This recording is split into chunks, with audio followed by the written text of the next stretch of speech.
mana nyaata jettaan hin baafataa jechuudha. Dhumatee iddaa sadi lakkoofsifti. Osoo haata sin dhagahin osoo abbee sin dhagahin jechuudha.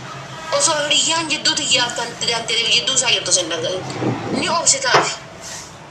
Kana hundarra taree ka inni hojjetu bakka inni kaa'u hin beektu. Ka atitti ergitu waan inni godhuun hin beektu.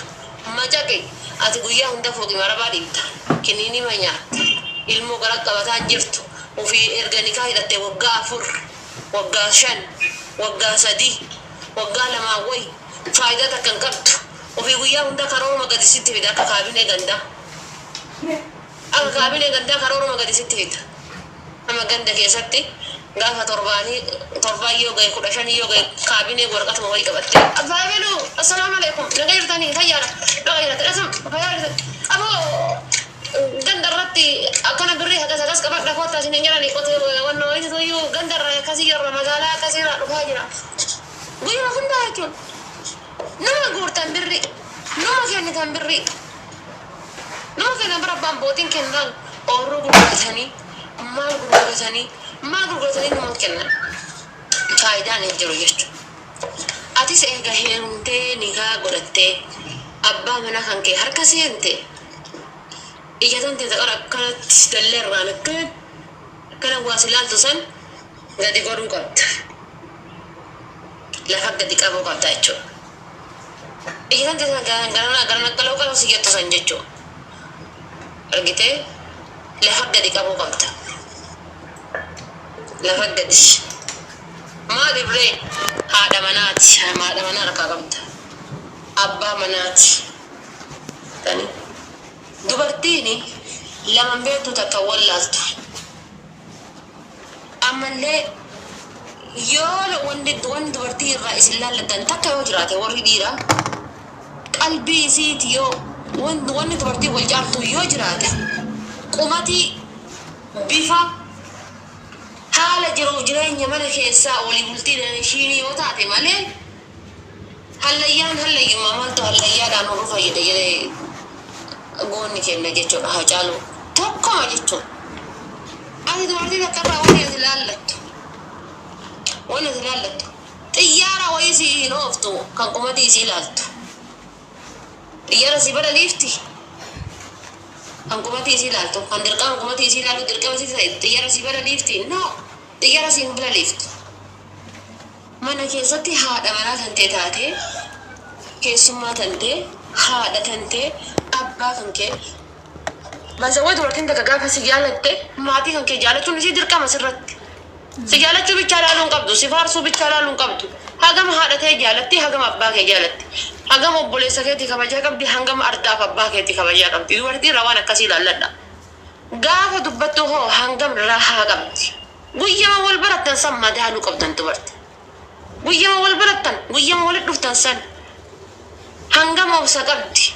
Haasaa silkii irratti waan jeeta kan kenne dubartii akka madaaluu qabdi dandeessaa jechuudha. Waan jeeta kan kenne. Asa silkii waliin haasofsuurratti. Inni fuudha inni gaagura kanniifni keessaa lixe isiin gaagura kanniifni keessaa lixe gaaf kan addaan baafatanii jechuudha. Ta'uu hin qabu. Maammadoodhaa obsaa fi gorsaa fi dhossaa fi kunuunti hin ta'u ni tara taanaan obboleettiitiija maal goota sitti fakkaate haadhaaf abbaa isaatiin gahi haadhaaf abbaa jaalawwan itti dhiyaatu hin jiru. Ayya kana obseefi abba kana obseefi waan akkanaa isaa obse waan akkanaa isaa dhosse hin dadhabee jettee haadhaaf abbaa isaatiin geessa maatii isaati. Abdaan garigariin jechuudha ka haadha tana akka nama kuwaasii goolii galchee haadha tanaa dhiituu barbaadu jira. Kan abbaa kanaayyuu akkasitti uffatutu jira. Kan akkasiituun halkan takka bira bulisiin hin jedhu. Abdaa akkasiisan halkan takka bira bulisiin hin jedhu. Halkan mutakkaaf Zuri sarate asliina kabira singenne because gaafa haadha kabajaa qabaate si kabajaa qaba. Gaafa haadha ishii qabaate si ishii qabaata jechuudha.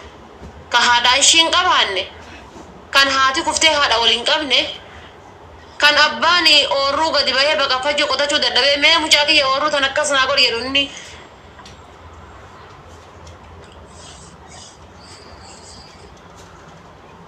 akkana godhatee gizee hundaa bahu zeeroo jechuudha. Gaaf abbaa qajeele sii qajeela. Mitani gaaf abbaa qajeele siif qajeela. Gaaf abbaa obsa qabaate siif obsa qaba. Mahammadoo abbaadhaa obsa hin qabne, Mahammadoo haadhaaf obsa hin qabne, hadda ilaalii si waliin jiraadhaaf wanni paaworii waliin si dhumatuuf tokko hin jiru.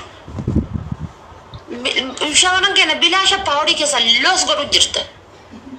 Dani paaworii keessan jechuun paaworii keessan bilaashatti loos hin godhina.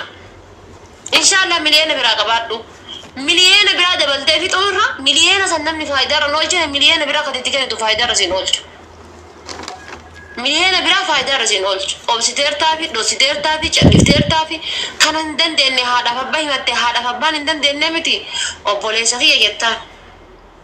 Baasee na lagi baatee na lagi laga na labi baay'ettaan.